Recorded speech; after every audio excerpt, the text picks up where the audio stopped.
우리 곧 우리와 세우신 것이라.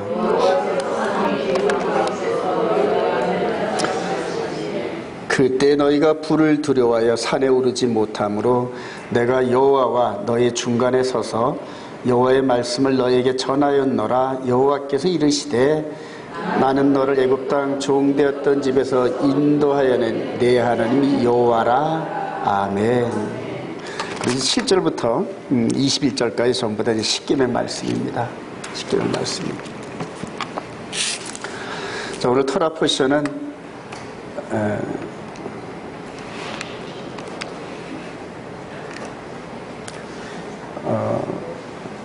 와 옛 하난 간구하기를 이런 제목으로 5776 45 토라 포션 오늘입니다. 우리 신명기 3장 23절 한번 읽어봅시다. 시작. 그때 내가 여호와께 간구하기를 주 여호와여 주께서 주의 크심과 주의 권능을 주의 종에게 나타내시기를 시작하셨사오니 천지간에 어떤 신이 능히 주께서 행하신 일 곧 주의 큰 능력으로 행하신 일 같이 행할 수 있으리이까. 아멘. 간구하기를 그래요. 그래서 토라 포션이 매번 순서마다 이렇게 그들의 요절과 제목이 정해져 있는데 토라포션의 범위를 요 제목대로 설교하기보다는 오늘 토라포션 범위 안에서 주어지는 키포인트 말씀을 한번 이렇게 발췌를 해가지고 함께 나눠보기를 원합니다. 오늘 이 간구하기를 하는 이 히브리어 말은 하난이라는 이런 말에 이 변형된 말씀인데 호의를 베풀다, 자비롭다, 불쌍히 여기다 하는 이 부분 속에서 이것이 이제 히트 파일이라 해가지고 그대로 변형된 그런 동사의 형태인데 모세가 여호와께 간구하기를 하는 이런 부분들을 제목을 따가지고 오늘 토라 포션 제목을 정했습니다. 한번 그림으로 볼 때 이 가나안 땅을 이렇게 보면서 40년 여정 끝자락에 그렇게 사모하고 가고 싶었던 약속의 땅 가나안 땅을 이 느보산에서 이렇게 내려다보면서 요 다음 구절들 이렇게 보면 하나님께 간구하는 그런 장면들이 나옵니다. 하나님 여기까지 고생해서 이렇게 왔는데 저 가나안 땅에 한 발자국이라도 좀 들어갔다가 거기서 죽으면 안 되겠습니까? 이렇게 간구하는 장면이 오늘 모세를 통하여 이렇게 그림으로 나타납니다. 근데 하나님께서는 단언하면서 그냥 내려 한마디로 안 돼. 딱 거절하십니다. 이런 부분 속에서 하나님이 너무 야박하시지 않느냐, 이제 이런 여러 가지 말들이 있긴 하지만 그러나 하나님께서 안 돼 하는 거는 그 자체가 법인데 어떻게 하겠습니까? 모세는 결코 이 가나안 땅에 들어가질 못했습니다. 이제 이 간구했던 이 간구와 오늘 이 그림 속에서 우리 주님께서 이 어디 같아요, 여기는? 잡히시기 바로 직전에 겟세마네 동산에서 기도하시던 이런 부분들 같이 간구하기를 그래요. 그래서 우리 요한복음 17장에 보면은 대제사장의 기도인데 그때 간구하는 이런 장면을 한번 두 장면을 한번 이렇게 크로즈업을 해놨어요. 그래서 모세를 통하여 간구하였던 건 거절되었는데 우리 주님께서 생명을 바치신 이 간구는 연락이 돼서 내가 들었고 그래요. 이런 과정에서 모세를 통해서 열리지 않았던 그러한 하나님의 그 문이, 하나님 나라의 문이 예수 그리스도를 통해서 열렸다는 이런 큰 그림 안에서 오늘 말씀을 한번 함께 나누기를 소망합니다. 자, 다음에 하나님의 불로 쓰여진 우리 십계명 그래요. 자, 이거 이 십계라는 그 영화의 장면을 한번 이렇게 발췌를 해봤습니다. 이게 찰턴 헤스턴이 모세로 분장해가지고 이렇게 나오는 그림인데 시내산 꼭대기에 올라갔더니 하나님께서 하나님의 불이 이렇게 나와가지고 이 불이 팍팍팍팍 해가지고 나오면서 글자를 쓰는 글씨를 쓰는 이런 장면들이 있습니다. 이 장면들 잘 유념하시기 바랍니다. 하나님께서 불로 임하셔서 명령하신 이 언약 십계명 이 부분을 이 모세가 지금 받고 있는 중인데 나중에 완성된 두 돌판을 이렇게 받아놓은 이런 그림입니다. 받아놓은 그림이고 다음에 이렇게 하나님의 불로 쓰여진 이 십계명이 요약되어져 가지고 이스라엘 백성들에게 이렇게 주어진 이 말씀인데 한번 읽어봅시다. 시작. 나 외에 다른 신을 내게 있게 하지 말지니라. 우상을 만들지 말고 그것들을 섬기지 말지니라. 여호와 이름을 망령되게 부르지 말라. 안식을 기억하여 거룩하게 지키라. 내 부모를 공경하라. 살인하지 말라. 간음하지 말라. 도적질하지 말라. 거짓 증거하지 말라. 내 의세하며나 소유를 탐내지 말라. 이게 하나님의 법입니다.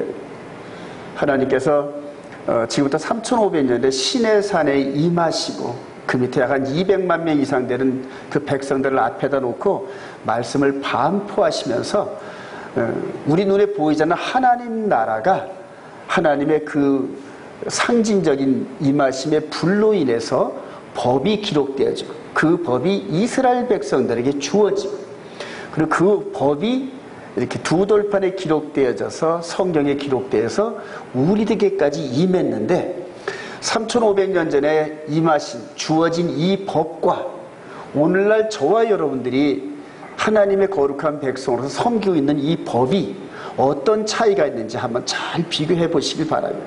비교해 보시면서 과연 오늘날 하나님의 거룩한 백성들이 이 법대로 순종하면서 거룩해지고 있는지 아니면은 에덴 동산에서 이 뱀에 의해서 넘어진 그들은 아담과 하와처럼 넘어져 있는 상태인지 잘 분별하면서 영원 구원의 길로 들어서는 저와 여러분 되시기를 소망합니다. 저는 한번 모세 입장을 한번 생각해 봤어요. 모세가 40년 동안 광야를 인도하면서 모세 앞에 죽어간 백성들이 60만 명이 넘어요, 여러분. 장정만 60만 3,550명 이렇게 출발했는데 오늘 신명기가 선포되어지는 이 순간에는 여호수아와 갈렙 외에는 다 죽었습니다. 즉 60만 명 정도가 40년 동안 죽었는데 1년에 15,000명 내지 2만 명이 죽었다는 그런 얘기입니다. 그럼 매일 몇 명씩 죽었을까요? 1년에 한 2만 명 정도가 죽었다고 하면은 매일 한 60명 정도가 죽었다는 얘기예요. 통계적으로 따지면.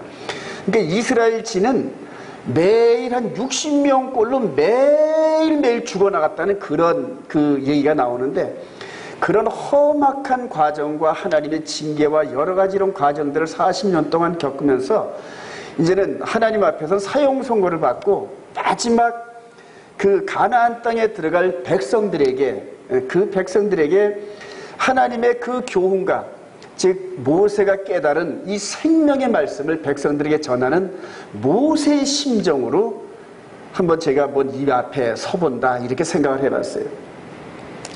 여러분 보면은 우리 신명기 5장 1절 한번 볼까요?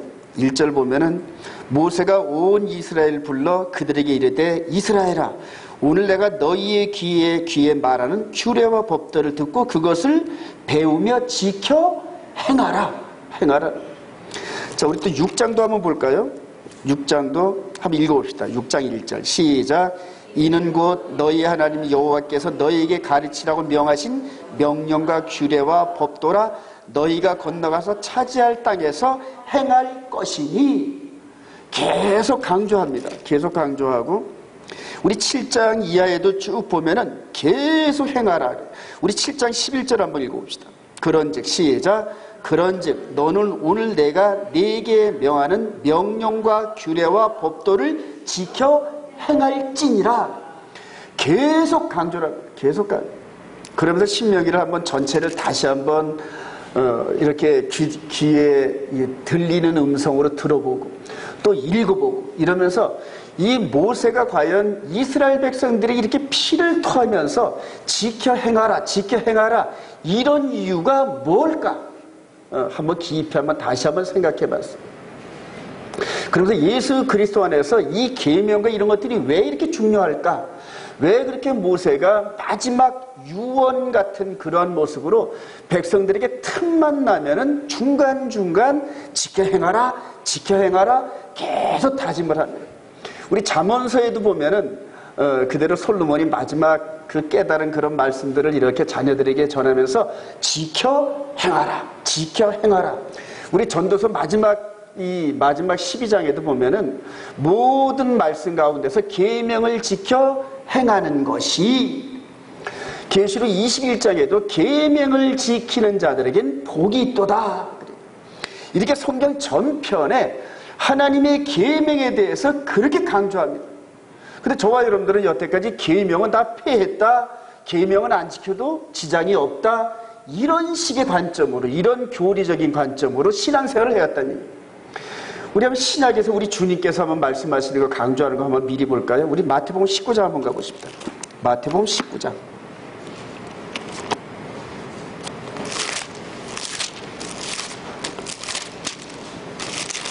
우리 마태복음 19장 우리 16절. 우리 주님께서도 이걸 강조하시면서 말씀하신 우리 16절 시작. 어떤 사람이 주께 와서 이르되 선생님이여 내가 무슨 선한 일을 하여야 영생을 얻으리이까. 예수께서 이르시되 어찌하여 선한 일을 내게 묻느냐. 선한 일은 오직 한 분이시라. 내가 생명에 들어가려면 계명들을 지켜라. 생명에 들어가려면, 여기서 이제 우리 헬라어로 이렇게 번역된 걸 보면 쪼에라는 그런 언어를 썼는데, 이게 영의 나라의 생명을 말하는 겁니다. 즉 육신의 생명이 아닌 영의 생명을 얘기하는 건데, 여기서 부자관원이 묻는 것이 뭐냐면 어떻게 해야 영생에 들어갑니까? 이렇게 질문했단 말이에요. 우리 주님께서 시건하시는 분이 아닙니다, 여러분. 네가 생명에 들어가기 그렇게 원하니? 그러면 어떻게 하라? 계명들을 지켜라. 이제 계명들을 지키는데 바로 말씀을 주신 이분이, 즉 신의 산에서 말씀을 주신 입법자이신 이분이 나중에는 어떻게 된다? 심판자로 우리들의 영혼을 심판하시는 분입니다. 근데 그 심판하시는 그분이 정의를 내셨는데 영생에 들어가려면 계명을 지켜야 된다는 거예요. 근데 이런 것들을 저와 여러분들이 전부 다 잘못된 신학관에 의해서 이런 것들을 다 다르게 설명을 합니다. 계명은 지킬 수가 없다. 계명을 지켜서 구원 얻는 사람은 없다. 이런 식으로 전부 다 신학이 변질됐다는 얘기예요. 그럼 반문 한번 해봅시다. 하나님께서 그럼 지키지도 못할 그런 법을, 그런 계명을 우리들에게 주고 우리가 지키지 못하니까 하나님께서 예수 그리스도로 말미암아 은혜를 베푸시고, 그리고 내 은혜로 말미암아 너희들이 구원을 얻었으니까 나에게 영광을 돌려라. 마치 놀부가 제비다리 불들어 놓고 붙여놓고 치료해주고 나한테 감사하라, 이런 모습으로 나타나시는 그런 하나님인가? 그건 아니란 얘기예요. 즉 계명을 지키는 길이 우리의 영생에 들어가는 것을 말씀을 통하여 믿으시기 바랍니다. 그럼 저와 여러분들이 이제 관점이 틀려져요. 계명을 지켜야 되는데 어떻게 지켜야 되느냐, 그것을 계명을 어겼을 때는 어떻게 하나님께서 처리하시느냐, 그리고 피할 길은 어떻게 주셨느냐, 이런 것들을 관점이 바뀌는 그런 그 관점에 의해서 성경을 다시 재해석할 필요가 있다는 얘기예요. 오늘 제가 이 토라 포션에 주어지는 이런 부분에서는 바로 그런 관점을 이 말씀을 통해 해결하고, 저와 여러분들이 영으로도 우리 마음으로도 입술로도 생각하는 그 생각의 영역에서조차 하나님의 거룩한 계명 안에 살아가야만 된다는 이런 사실을 다시 한번 리마인드 하기를 원합니다. 자, 그런 관점에서 오늘 하나님께서 이렇게 신의 산에서 법을 주시고 이거 지켜라, 이거를 지켜요. 이거를 지키지 못하면은 그대로 죽는다. 즉 에덴 동산에서 선악을 알게 하는 나무의 열매는 먹지 말라, 먹는 날에는 정령 죽으리라. 같은 연장선상에서 이거를 못 지키면 죽게 돼 있어요, 여러분. 그래서 그것을 하나님과 백성들 사이에 합의하에 지키겠습니다 했다는 얘기입니다. 자, 관점에서 보면은 하나님의 그 언약을 지키지 못한, 계명을 지키지 못한 이스라엘 백성들은 전부 죽어야 되는데, 그럼 죽어야 되는 그 길을 어떻게 해결하셨느냐, 이게 중요합니다, 여러분. 자, 아론의 우상 숭배로 인하여 깨어진 두 돌판인데, 우리 출애굽기 32장 하반절에 보면은 우리 16절 한번 읽어봅시다. 시작. 그 판은 하나님이 만드신 거요, 글자는 하나님이 쓰셔서 판에 새기신 것이라. 그걸 가지고 하나님의 두 돌판, 언약이 기록된 두 돌판을 갖고 내려온 모세에게 아론이 금송아지 만들어 놓고 여기다 아주 축제가 벌어졌습니다. 모세가 이 장면을 보는 순간에 하나님과 백성들이 맺은 이 언약이 어떻게 됐다? 깨졌다. 언약이 깨지면서 무효가 됐다는 일. 자, 그렇게 해서 우리 29절 시작. 진에 가까이 이르러 그 송아지와 그 춤추는 것을 보고 크게 노하여 손에서 그 판들을 산 아래로 던져 깨트리니라. 하나님과 백성 사이에 이 언약이 깨지면서 이 백성들은 언약대로 어떻게 돼요? 다 죽어야 됩니다. 다 죽어야 됩니다. 자, 그렇게 해서 범죄함으로 인하여 율법 아래 놓이는 이스라엘 백성들, 이렇게 한번 제가 정해봤어요. 이 백성들은 다 죽은 목숨들이에요. 나중에 이제 성전을 지어진 이 백성들도 죽음의 권세 아래 놓여 있다는 거예요. 즉 시내산에서 언약을 어기고 그 조상 대대로 그 후로도 계속적으로 이 율법 아래 놓여 있는 이 백성들을 어떻게 하나님께서 해결하시는지. 히브리서 9장 22절 합니다. 시작. 율법을 따라 거의 모든 물건이 피로써 정결하게 되나니 피 흘림이 없은즉 사함이 없느니라. 즉 범죄함으로 말미암아 율법 아래에 놓이는 이스라엘 백성들은 항상 피를 흘리는 제사를 통하여 하나님께 나아갈 수 있는 길이 열리기 시작한 거예요. 우리 갈라디아서 3장 19절 시작. 그런즉 율법은 무엇이냐? 범법함으로 더하여진 것이라 천사들을 통하여 한 중보자의 손으로 베푸신 것인데 약속하신 자손이 오시기까지 있을 것이라. 율법의 개념을 바울 사도는 범죄함으로 말미암아 즉 범법함으로 더하여진 것이라 이렇게 정의를 했습니다. 즉 이스라엘 백성들이 이 모세를 통하여 이 돌이 깨어기 전에 즉 아론이 금송아지를 만들어서 하나님의 언약을 깨기 이전까지는 율법 아래 놓여진 게 아닙니다, 여러분. 범죄하지 않았기 때문에.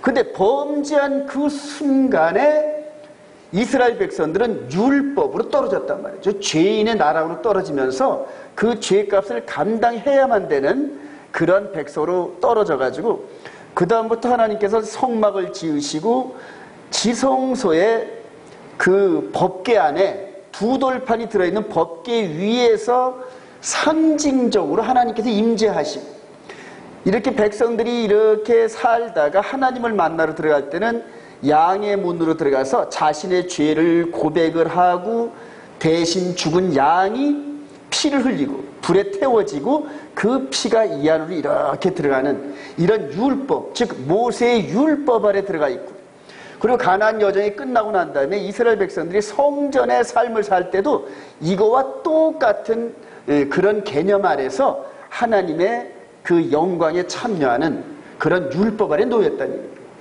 자, 그렇게 해서 하여튼 율법은 모든 것들이 다 피를 흘려야만 되는 이런 율법 아래 떨어졌고 그렇게 해서 율법 아래 떨어진데 갈라디아서 3장 19절에서 바울 사도가 이 율법은 언제까지 즉 약속하신 자손이 오시기까지 있을 것이라 그래요. 즉 이 백성들이 피 흘림에 이른 모든 율법의 제사는 누가 오면 끝난다? 약속의 자손이 오시면 끝난다. 할렐루야. 그래요. 이런 관점을 여러분 잘 이해를 하시길 바랍니다. 그래서 모세의 율법의 한계성 이렇게 한번 정해봤어요. 모세의 율법은 이 피 흘림의 제사법인데 성전 제사법인데 한계가 있다 이렇게 얘기를 합니다. 우리 히브리서 9장 1절 합니다. 시작. 첫 언약에도 섬기는 예법과 세상에 속속한 성소가 있더라.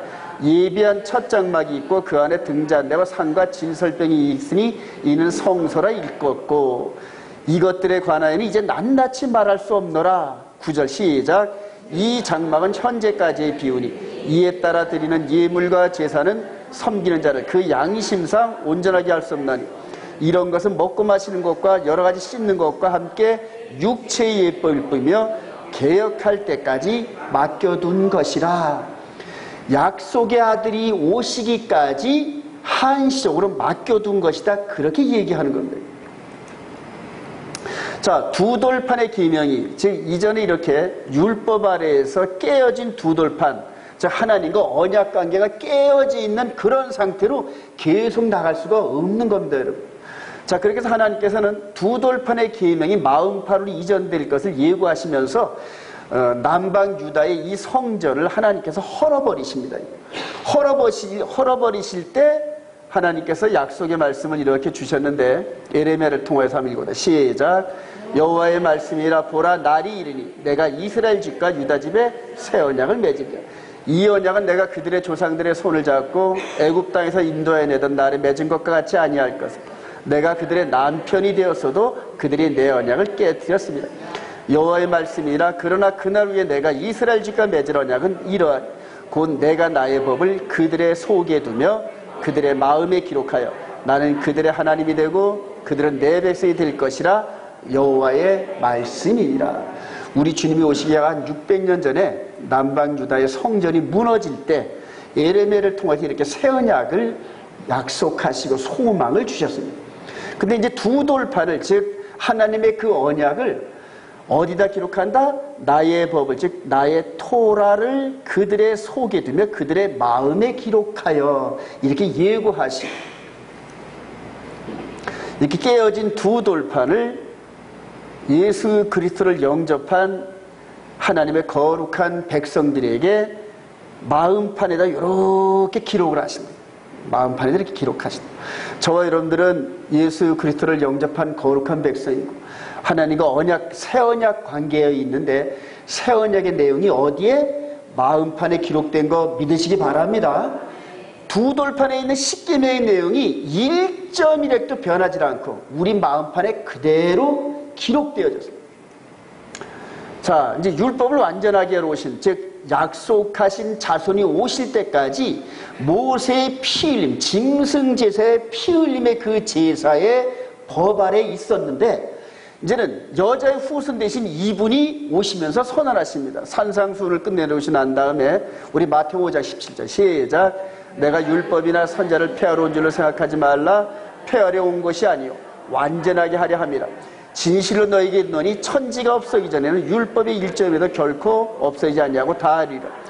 그러므로 누구든지 이 계명 중에 지극히 작은 것 하나라도 버리고 또 그같이 사람을 가리킨 자는 천국에서 지극히 작다 일컬음을 받을 것이요 누구든지 이를 행하며 가르친 자는 천국에서 크다 일컬음을 받으리라.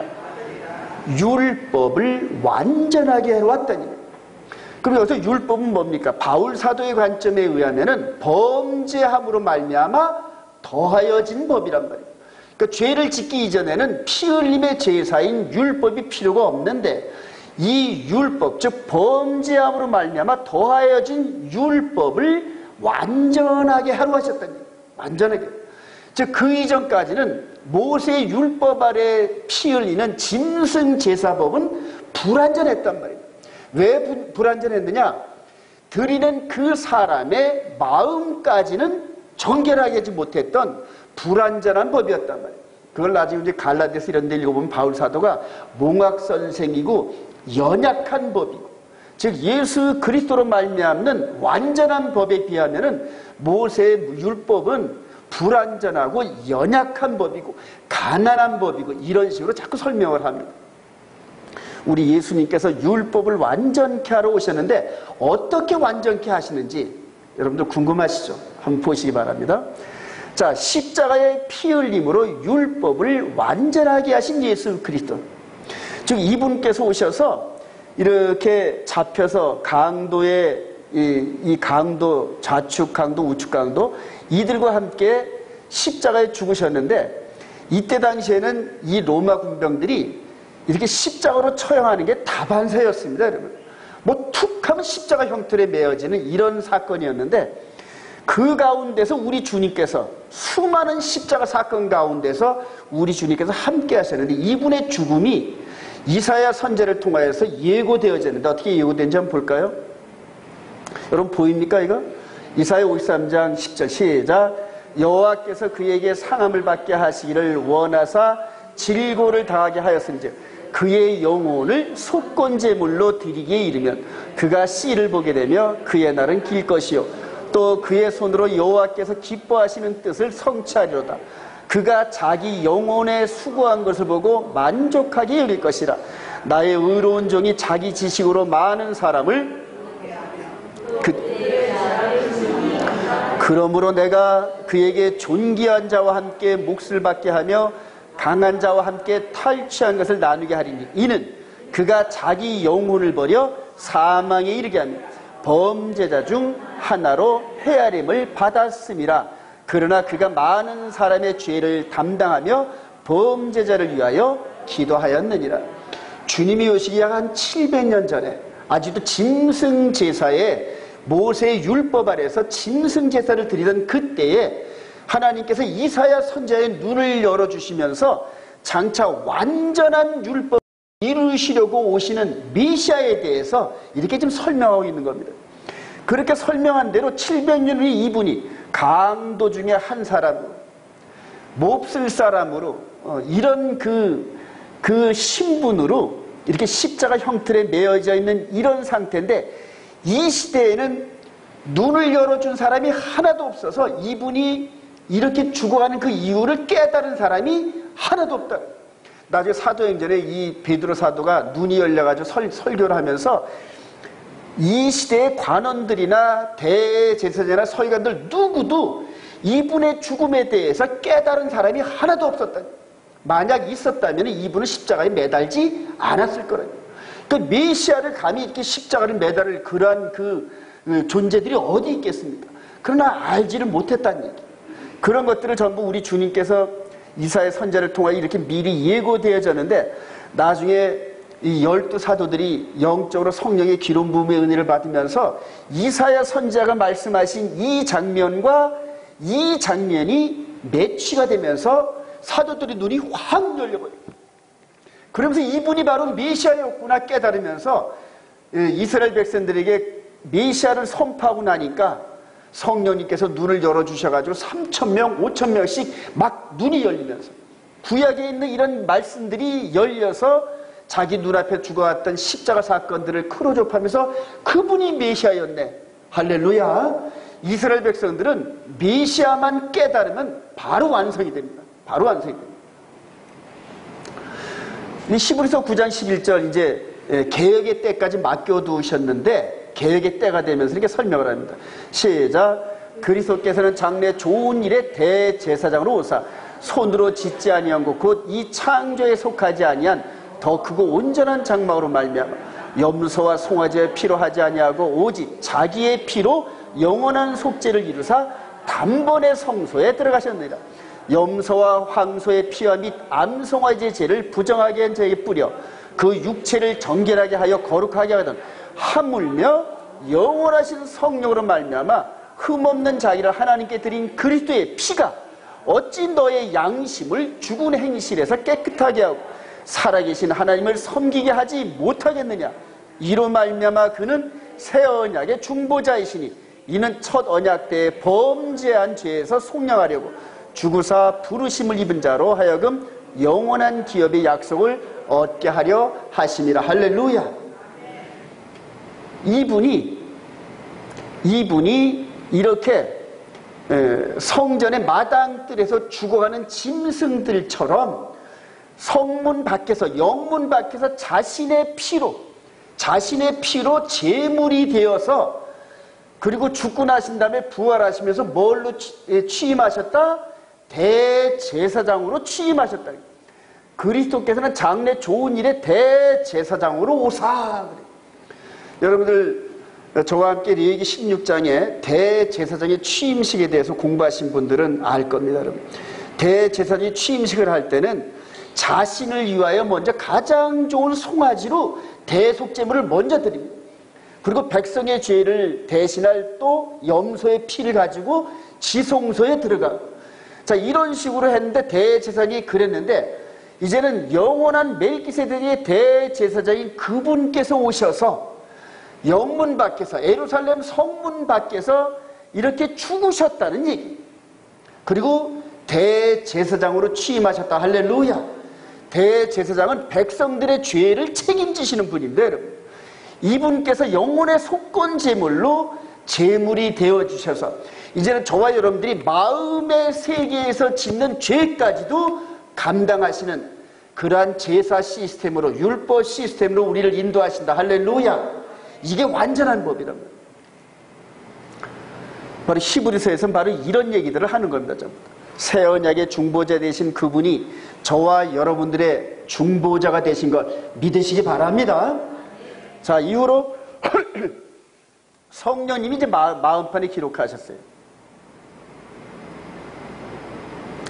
성령님께서 마음판에 기록하셨는데 출애굽할 때 시내산에서는 뭘로 기록했다? 불로 기록하셨는데 이제는 예수를 메시아로 영접한 그 백성들의 마음으로 들어가서 마음판에다가 이제 하나님의 계명을 기록하십니다. 여러분, 성령님이 임하셨다는 것은 저와 여러분들이 뭐 방언을 하고 능력을 주시려고, 물론 그것도 포함되지만은, 그러나 하나님과 예수 그리스도를 나의 구세주로 영접한 그 백성들에게 새 언약을 맺는 언약식 체결입니다, 여러분. 그래서 이 불이 사람 안으로 들어가서 마음의 세계에서 하나님이 새 언약의 계명을 기록하시는데, 저와 여러분들처럼 이렇게 예수를 영접한 백성들에게 자꾸 뭐가 끼네, 이렇게 마음판에서 이렇게 계명을 기록하고 난 다음에 우리 고린도서 3장 3절 시작. 너희는 우리로 말미암아 나타난 그리스도의 편지니 이는 먹으로 쓴 것이 아니요 오직 살아계신 하나님의 영으로 쓴 것이며 또 돌판에 쓴 것이 아니요 오직 육의 마음판에 쓴 것이라. 할렐루야. 저와 여러분들이 예수를 영접했다는 것은 바로 하나님과 새 언약을 맺은 새로운 백성이에요. 새 언약의 백성인데, 이 새 언약의 내용을 살아계신 하나님의 영으로 우리 마음판에 기록하셨다는 거예요. 그리고 왜 기록하셨느냐? 그게 중요한 거예요. 이제 야고보 사도가 이걸 깨달았습니다. 야고보서 1장 21절 시작. 그러므로 모든 더러운 것과 넘치는 악을 내버리고 너의 영혼을 누기 구원할 바 마음에 심어진 말씀을 온유함으로 받으라. 너희는 말씀을 행하는 자가 되고 듣기만 하여 자신을 속인 자가 되지 말라. 야고보 사도도 예수님의 육신의 동생이었는데 누구와 똑같은 마음의 감동을 받았다? 모세와 똑같은 감동을 받았다. 모세도 40년 동안 광야 여정 속에서 영의 세계가 열리면서 하나님의 나라에 들어가기 위해서는 하나님 나라의 법으로 그 사람이 훈련되어지고 품성이 형성되어야 된다는 걸 깨닫습니다. 그래서 나중에 신명기 후반부에 들어가면 너희는 마음의 할례를 하고 그래요. 그러니까 하나님의 법이 마음 안에 들어가면서 마음 안에까지도 하나님의 법이 임하는 그런 세계를 발견했다니 거예요. 그러면서 피를 토하면서 너희들은 내가 일러주는 이 말을 지켜 행하라, 지켜 행하라. 할렐루야. 똑같습니다, 여러분. 야고보 사도도 마음 안에 기록되어진 하나님의 계명이 이전에는 두 돌판에 있었는데 그 계명의 내용이 마음판에 기록되어지면서 깨달아 보니까 마음의 세계에서까지 순종하면서 우리 마음의 세계가 하나님의 백성으로서 꼴지어져 가는 거랍니다. 그러니까 저와 여러분들이 이 마음 안에 하나님 나라의 법이 임하신 거 믿으시면 아멘. 그 법을 순종하는 저와 여러분들이 하나님의 백성이란 말입니다. 비록 이 땅에 우리 육신은 죽음이 형성되는 죽음의 권세가 있는 이 세상에 살고 있지만은 우리 마음은 영원한 나라인 죽음이 없는 그 나라의 백성으로 살아가는데 그 증거가 뭐냐? 마음판에 기록되어진 이 계명의 말씀을 온유함으로 순종하래. 온유함으로. 따라합시다. 온유함으로 받으라. 이 땅에서 가장 온유했던 사람이 누굽니까, 여러분? 모세였습니다. 모세가 온유가 가장 승하더라 그랬는데 이 온유란 건 뭐냐면은 자기 생각과 하나님의 생각이 하나님의 법이 다를 때 내 생각을 하나님의 법에 굴복시키는 겁니다, 여러분. 굴복시켜서 내 생각은 이렇지만 하나님의 말씀이 그러니까 제가 순종하겠나이다. 나중에 베드로도 내 생각에는 택도 없는 것 같은데 말씀이 그러하니 내가 그물을 던져보겠나이다. 이런 식으로 계속 하나님의 말씀을 내 생각과는 틀리지만은 다르지만은 말씀에 순종하는 것이 그것이 온유함이라는 뜻입니다. 여러분. 저와 여러분들이 이 삶의 환경 속에서 기록되어진 이 말씀과 다른 환경, 다른 삶의 처지에 있다 할지라도 하나님의 거룩한 계명에 순종하시기 바랍니다. 그러면서 이 야고보 사도가 너희는 말씀을 행하는 자가 되고 그래. 행하는 자가 되라는 거예요. 이제 이런 것들을 잘못 이해한 루터 같은 사람들은 이게 지푸라기 서시다 해가지고 어떻게 행함으로 구원 얻느냐 이런 식으로 신학을 오도해가지고 율법은 폐했고 계명을 순종할 수 없는 그러한 법이다 이런 식으로 자꾸 발전했는데 야고보 사도는 말씀을 행하는 자가 되란 얘기. 저와 여러분들 이 말씀을 행하는 자가 되시기 바랍니다. 그런데 이 말씀을 행하다가 어기면 어떻게 되느냐는 얘기. 구약의 이스라엘 백성들이 시내산에서 주어지신 그 법을 순종하다가 그 법을 어기면 죽어야 되는데 누가 대신 죽었다? 짐승이 대신 죽었단 말이에요. 할렐루야. 똑같아요. 이제는 이 법을 우리가 마음 안에서까지 순종하다가 못 지키고 연약하여 넘어지면 그러면 어떻게 하느냐? 그때는 이제 그리스도의 율법으로 우리를 인도하십니다. 바울 사도가 그래서 그리스도의 율법을 그렇게 강조하는 겁니다. 새 언약의 중보자 되시는 예수 그리스도. 우리 요한일서 2장 1절 시작. 나의 자녀들아 내가 이것을 너희에게 쓰면 너희로 죄를 범하지 않게 하려 함이라. 그런데 만일 누가 죄를 범하여도 아버지 앞에서 우리에게 대언자가 있으니 곧 의로우신 예수 그리스도시다.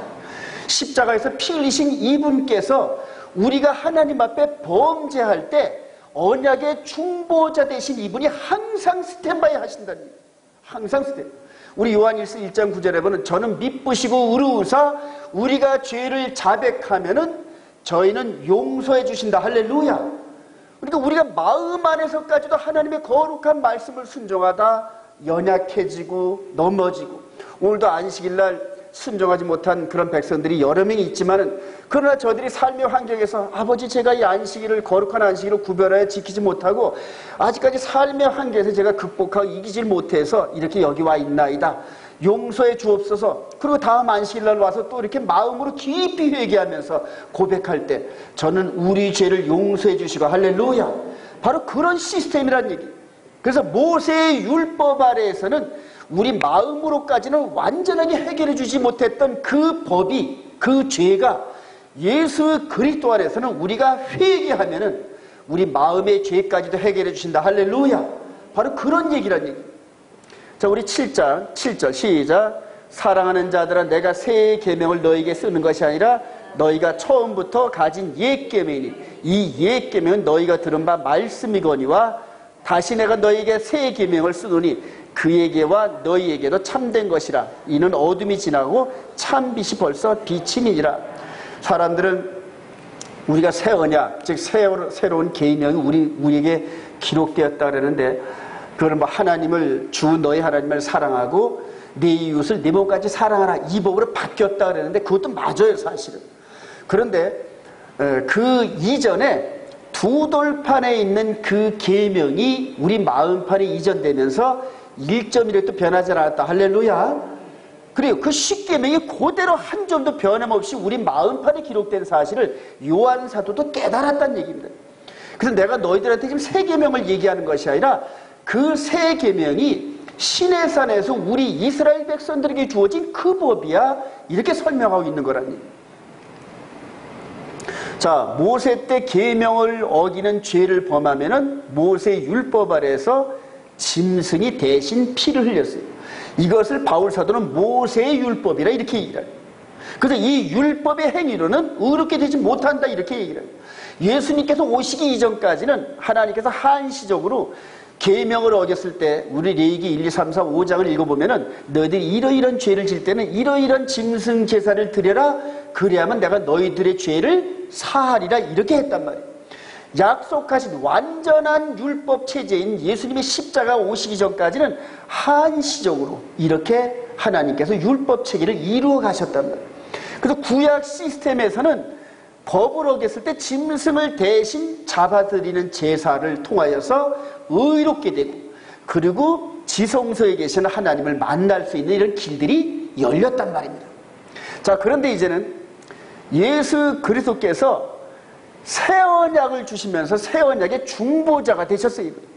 근데 새 언약의 내용이 시내산에서 주어진 그 내용과 똑같다는 얘기입니다. 똑같다. 인정하시기 바랍니다. 언약은 변하면 안 되는 거예요.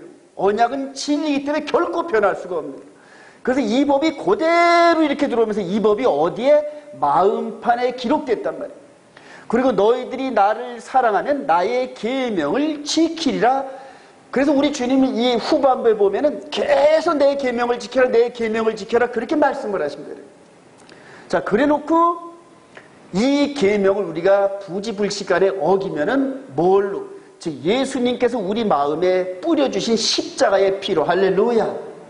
우리 히브리서 10장 22절에 보면은 이분께서 흘리신 이 보혈의 피가 우리 마음에 흥건하게 뿌려져 있어요. 이전에 모세의 율법 체제에서는 이렇게 죽은 짐승이 성전 마당들에 흥건히 뿌려져 있었단 말이에요. 그래서 제사장들이 걸어다닐 때마다 이 피를 밟고 다녔단 말이에요. 근데 이제는 이분이 흘려주신 이 보혈의 피가 우리 마음 가운데 뿌려져서 우리가 우리 영혼의 몸이 하나님을 섬기는 영적 예배 가운데 이리 가고 저리 가고 왔다 갔다 할 때마다 이분이 흘려주신 보혈의 피를 밟고 다닌다. 할렐루야. 이게 왕같은 제사장의 정체성이란 말이에요. 여러분 이게 이해가 되시면 아멘. 이게 모세의 율법, 이게 그리스도의 율법이라는 거예요. 그래서 이제는 완전한 그리스도의 율법이 왔는데 이전으로 돌아가면 된다 안 된다? 안 된다는 얘기예요. 그래서 갈라디아서의 모든 얘기는 이 모세의 율법의 행위로는 의롭게 되지 못하고 영광스러운 하나님을 섬길 수가 없다는 얘기예요. 이게. 근데 이분을 통하여서는 이제는 우리가 영으로 지은 죄까지도 이분의 보혈의 피로 깨끗하게 되었다. 할렐루야. 그래서 이제는 영과 진리로 예배하는 시대가 열렸다는 겁니다. 여러분 이게. 이렇게 해서 우리가 거룩의 여정을 가면서 이제는 그리스도의 초보에서 시작해서 그리스도의 장성의 분량에 이르는 그런 거룩의 여정을 저와 여러분들이 지금 가고 있다. 이렇게 얘기하는 겁니다. 자, 우리 마태복음 19장 10절 시작. 어떤 사람이 주께 와서 이르되 선생님이여 내가 무슨 선한 일을 하여야 영생을 얻으리까? 예수께서 이르시되 어찌하여 선한 일을 내게 묻느냐? 선한 이는 오직 한 분이시니라. 내가 생명에 들어가면 계명들을 지켜라. 이게 확실한 말씀 저는 믿으시기 바랍니다. 나중에 이제 어떤 계명입니까? 이럴 때 우리 주님께서 십계명을 쭉 말씀드릴 때 이 부자 청년이 그거 내가 다 지켰는데요? 그러면서 유대인의 정체성답게 모세의 율법 아래에 있었던 백성들이 십계명을 다 지켰다 얘기를 합니다. 근데 그 안에 있는 이 마음의 탐욕을 보신 우리 주님께서 내가 나를 따르고자 한다면 네 많은 재산을 다 팔고 가난한 자에게 나눠주고 그리고 나를 따라와라 이렇게 조건을 지시했단 말이에요. 거기에서 이 부자 간원이 재물을 버리지 못하는, 즉 마음에 우리 주님 사랑보다 재물 사랑이 앞섰기 때문에, 즉 10번째 계명인 탐심에 걸렸었단 말이에요. 그러니까 우리 주님께서 쓸쓸하게 돌아가는 그 부자 청년 뒤로 부자가 천국에 들어가는 것이 그들은 낙타가 바늘길을 들어가는 것보다 더 어렵다 이렇게 설명을 하십니다. 즉 이 마음 안에까지도 완전하게 하나님의 거룩한 계명 안에서 우리가 다듬어져야 천국 문이 열리는 줄 믿으시기 바랍니다. 이제 그것을 완전케 하시려고 이분이 오신 거라는 얘기예요. 이분이 오신 거예요.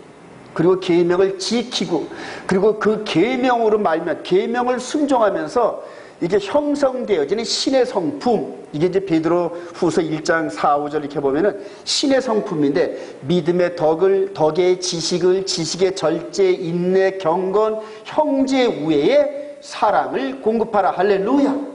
계명을 순종하면서 저와 여러분들이 마음 안에 하나님의 사랑이 우리들의 영의 세계에 코팅이 되기 시작해요. 여러분.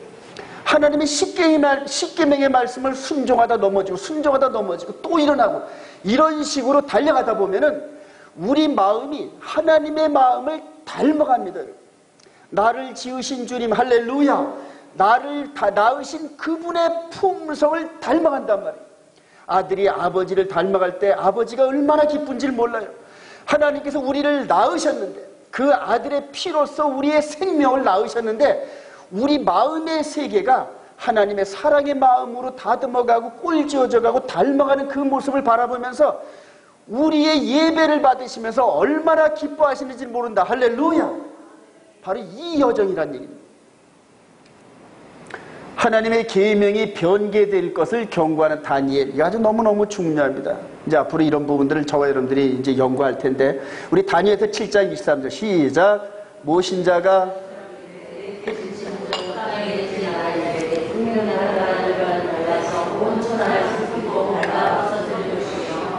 그 열불은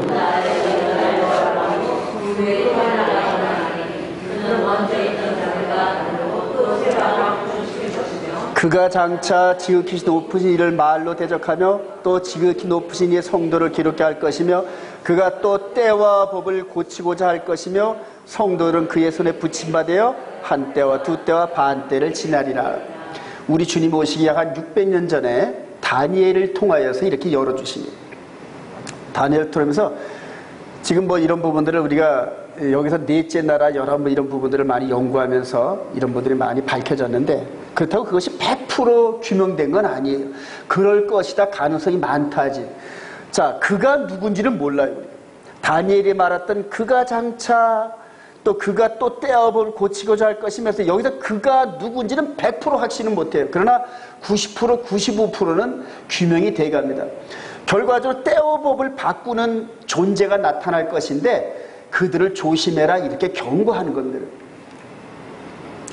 자, 에덴 동산에서 여러분, 에덴 동산에서 이 하와를 꼬드기는 뱀을 통하여서 선악과 이 열매를 따먹게 했죠. 이게 누구, 배후의 인물이 누구다? 마귀란 말입니다. 마귀. 에덴 동산에서 하나님의 법을 바뀌었다. 하나님의 법이 이렇게 바뀌었다. 이런 식으로 꼬드겨가지고 인간을 넘어뜨린 마귀가. 이제 똑같아요, 여러분. 하나님의 계명을, 즉 아까 여기서 말한 이 부분이 때와 법인데 여기서 때는 제만이라고 요 법은 다트라 그래서 토랍니다, 여러분. 하나님의 법과 때를 바꾸는데 이 때는 뭐냐면 모헤드입니다. 모헤드. 여호와의 절기를 바꾸는 하나님의 계명을 바꾸는 자가 나타날 터인데 그렇게 에덴 동산에서 이렇게 바꾸어가지고 인류를 망하게 했던 마귀가 똑같이 예수 그리스도 메시아 시대 때에 이렇게 하나님의 계명을 바꾸고 그리고 절기를 바꾸는 존재가 나타날 터인데 그들에게 속지 말라 이런 얘기란 말입니다, 여러분. 근데 지금 결과적으로 저와 여러분들이 예수를 믿고 하나님의 백성들이 됐다는 사람들이 99% 이상이 전부 다 이 마귀 미혹에 다 넘어져 가요. 저도 목사 안수를 받고 이렇게 넘어져 있는 상태에서 목회를 하면서도 넘어져 있는 줄은 몰랐단 말이에요. 최고로 좋은 신학교 나오고 좋은 성적으로 나와가지고 이제는 성도들 많이 모아드리고 이제 목회만 잘하면 되겠다 이렇게 생각을 하면서 오직 부흥만을 달려왔었는데 어느 순간에 이런 것들을 깨달으면서 아 지금 전체 넘어져 있구나 이걸 깨달으면서 제가 이 양기대로 완전히 다른 길로 가게 됐습니다. 자, 에덴 동산에서 이렇게 하나님의 말씀을 바꾸어서 망하게 했던 마귀가 메시아 시대 때 하나님의 계명을 바꾸고 이런 식으로 해서 인류를 미혹한다. 여러분 굳게 보시기를 바랍니다. 자, 하나님의 계명을 변개한 세력을 2000년의 역사 속에서 한번 찾아봤어요. 자, 한번 읽어봅시다. 시작. 가톨릭 교회는 안식일을 주일 중 7째 날인 토요일에서 첫째 날인 일요일로 변경시킨 후 10계명의 넷째 계명을 고쳐서 일요일을 주일로 지키라고 명하였다. 자, 다시 또 시작. 가톨릭 교회는 주의 날을 안식일에서 일요일로 변경시켰는가? 그리스도께서 교황에게 주신 묻거나 푸는 능력을 사용할 수 있는 교회는 주의 날을 일요일로 변경시켰다. 이런 식으로 해서 합법적으로 바꿨다. 이런 식으로 해서. 그리고 저와 여러분들은 이 로마 카톨릭의 이 큰 교리 안에서 생활을 했다는 얘기입니다. 그리고 이 역사가 로마의 그 콘스탄틴 대제로부터 시작되어진 AD 325년부터 현재까지 약 한 1700년의 역사 동안에 1700년 동안 바뀌어진 하나님의 계명이 진리인 줄 깨달았다는 거예요. 근데 여러분 하나님의 계명은 진리인데 진리가 바꿀 수 있다 없다? 불가능합니다. 근데 이 신학 거짓 신학은 주님이 안식 후 첫날에 부활하셔서 우리는 부활을 기념하면서 이렇게 첫째 날로 바뀌었다 이런 식으로 신학을 좀 바꿨는데 저도 그런 줄 알았단 말입니다. 근데 나중에 보니까 하나님의 말씀은 진리니이다 주의 계명은 진리이다 이런 구절들이 발견되면서 진리는 어떠한 경우도 바뀌어지면 안 돼요, 여러분. 근데 이렇게 바뀌었다는 이 부분이 다니엘서 7장 25절에 때와 법을 바꾸는 존재가 나타나니까 조심해라 이거와 연계되다 보니까 우리 인간들이 전체가 속은 것이 깨달아지기 시작해요. 한번 읽어봅시다. 시작. 교황은 너무나 존엄하고 높기 때문에 단지 인간이 아니라 하나님과 같은 존재로서 하나님의 대리자다. 교황 네오 13세가 이렇게 얘기해요. 이게 무슨 말이에요? 참남된 말이에요. 참. 인간이 하나님이라는. 인간이 하나님. 지금 교황은 그래서 교황 무오소를 주장하면서 교황 성화가 말하는 것은 무오하다 이렇게 얘기를 합니다. 이게 이제 기독교 2000년 동안에 하나님의 거룩한 백성들을 미혹한 세력들입니다. 하나님의 십계명이 오리지널 십계명의 내용이 이겁니다. 천주교에서 바꾼 이 십계명이 첫 번째, 두 번째는 그렇다 하더라도 세 번째 주의를 지키고, 근데 두 번째 계명이 빠진 게 우상을 만들지 말고 그것들을 섬기지 말고 이걸 아예 빼버렸어요. 폐해버렸어요. 왜냐하면 로마 바티칸에 가보면 여러분 그대로 우상이 얼마나 많은지를 몰라요. 사람들이 올 때마다 성지순례 낼 때마다 왜 우상이 이렇게 많아? 이런 식으로 이렇게 남들의 항의를 하고 또 이렇게 문제를 제기하니까 자기들이 행위를 고쳐야 되는데 그래? 그러면은 하나님의 계명을 고쳐야지. 그러고 빼버렸어요.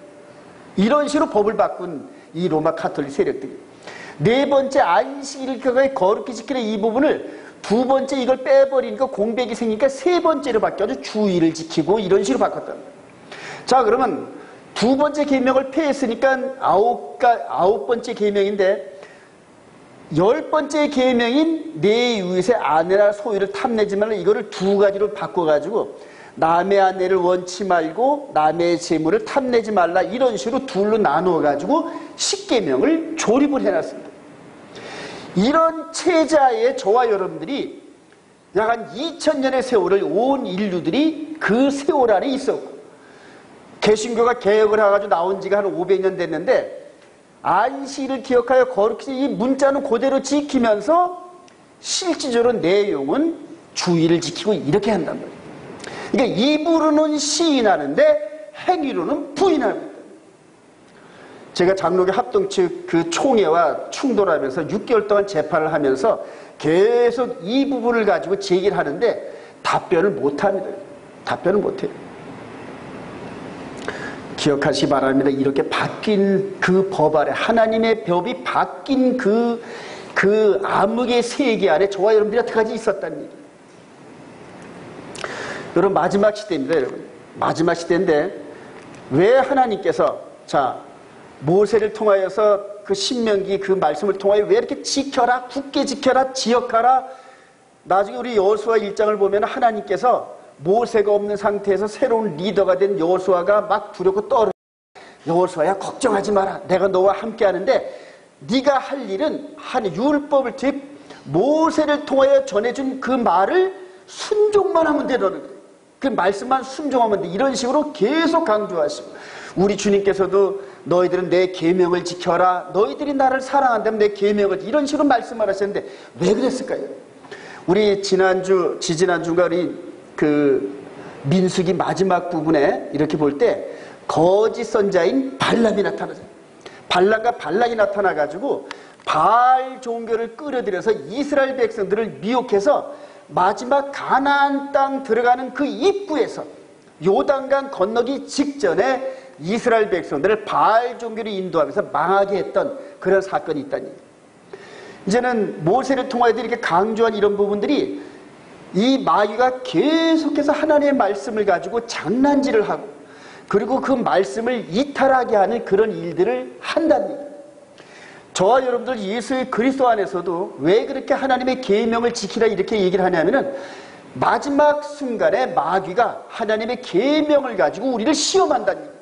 마지막 시험한다는 얘기예요. 저와 여러분들은 지금 뒤늦게라도 하나님의 계명이 이렇게 회복되어진 이 말씀의 법 아래 있기 때문에 이게 보이기 시작하는데, 지금 일요일 관점에 있는 백성들은 계시록이 전혀 해석이 안 돼요. 계시록이 전혀 해석이 안 돼요. 저도 장로교 합동측 그 신학 그 안에 있을 때는 계시록이 해석이 안 됐어요. 해석이 안 됐어요. 근데 이제 하나님의 계명과 예수를 믿는 증거를 가진 이 삶을 한 5년 정도 지내다 보니까 계시록이 열리기 시작해요. 마귀가 지금 마지막 때 어떻게 무너뜨리는지 마귀의 괴계를 읽을 수가 있더란 말입니다. 계시록 12장 17절 시작. 용이 여자에게 분노에 돌아가서 그 여자의 남은 후손 곧 하나님의 계명을 지키며 예수의 증거를 가진 자들과 더불어 싸우려고 바다 모래 위에 서 있더라. 마지막 이 용이 어떤 존재인지는 모르겠어요. 얘기하는 사람들도 있고 또 다른 세력이다 이런 식으로 해가지고 계속 용에 대해서 자꾸 정의를 하려고 하는데 몰라도 상관없어요. 근데 이 용이 싸우는 하나님의 거룩한 백성, 즉 여자의 남은 자손, 즉 교회의 남은 자손은 누구다? 읽어봅시다. 시작. 곧 하나님의 계명을 지키며 예수의 증거를 가진 자들이라니. 이 정체성을 가진 자, 이들이 누군지만 알면 되는 거예요. 자, 우리 계시록 14장 9절에 시작. 또 다른 천사 곧 셋째가 그 뒤를 따라 큰 음성으로 이르되 만일 누구든지 짐승과 그의 우상에 경배하고 이마에나 손에 표를 받으면 그도 하나님의 진노의 포도주를 마시리니 그 진노의 잔에 섞인 것이 없이 부은 포도주라 거룩한 천사들 앞과 어린 양 앞에서 불과 유황으로 고난을 받으니 그 고난의 연기가 세세토록 올라가려다. 짐승과 그의 우상에 경배하고 그의 이름표를 받는 자는 누구든지 밤낮 쉼을 얻지 못하리라 하더라. 성도들의 인내가 여기 있나니 그들은 하나님의 계명과 예수에 대한 믿음을 지키는 자니라. 하나님의 계명과 예수를 믿는 자들이 누구냐? 마지막 때 이것만 찾으면 된다. 예수를 나의 구주로 영접하고 마음판에 하나님의 거룩한 계명이 기록되고 그 계명을 마음으로까지도 순종하면서 하나님의 거룩함을 드러내고 예수 그리스도의 신부가 되고자 하는 이 백성들이 바로 짐승의 표 사건을 이기고 뛰어넘는다는 얘기예요. 이제 이게 보이기 시작하더란 말입니다. 할렐루야. 우리 결론입니다. 우리 한번 읽어봅시다. 시작. 하나님께서 나를 사랑하고 내 계명을 지키는 자에게는 천대까지 은혜를 베푸느라고 하셨습니다. 요한사도 역시 하나님을 사랑하는 그의 계명들을 지키시라고 하였습니다. 그런데 오늘날 교회들은 하나님의 계명을 다 폐하거나 안 지켜야 된다는 교리를 통하여 하나님의 계명을 잊었습니다. 그 결과 하나님의 백성들이 모여있다는 교회가 세상을 변화시키기는커녕 오히려 지탄의 대상이 되었습니다.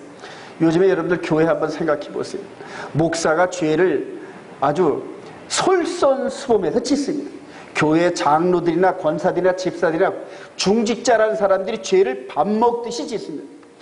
여러분들 지금 이 기존에 있는 교회에다가 마음 안에서까지도 계명을 적용하는 법을 적용하면 살아남을 사람이 하나도 없습니다. 하나도. 그런 법이 있는 줄도 몰라요. 있는 줄도 몰라요. 겉으로만 외식으로 거룩하면서 남들에게 겉모습만 안 들키면 되는 걸로 착각들하는 이런 교회 생활을 지금 대다수 교회들이 하고 있습니다. 그런데 심령폐부를 들여다보시는 하나님께서 성령의 손으로 우리 마음을 향해서 지적하시면서 네가 내 계명을 마음판에 기록된 계명을 밥 먹듯이 어긴다. 이런 식으로 지적하는데도 들을 귀가 없으니까 못 듣는 거예요. 들을 귀가 없으니까. 계속 읽어봅시다. 시작. 이제 마지막 시대에 하나님의 계명이 다스릴 빛을 발하면서 회복되어 가고 있습니다. 온 이스라엘 교회가 하나님의 계명을 회복하는 데 앞장서면서 순종하는 저와 여러분들에게 약속대로 복을 주실 줄로 믿습니다. 영원히 변하지 않는 하나님의 약속의 말씀을 의지하면서 승리하시기를 주님의 이름으로 축원드립니다. 기도하십시다.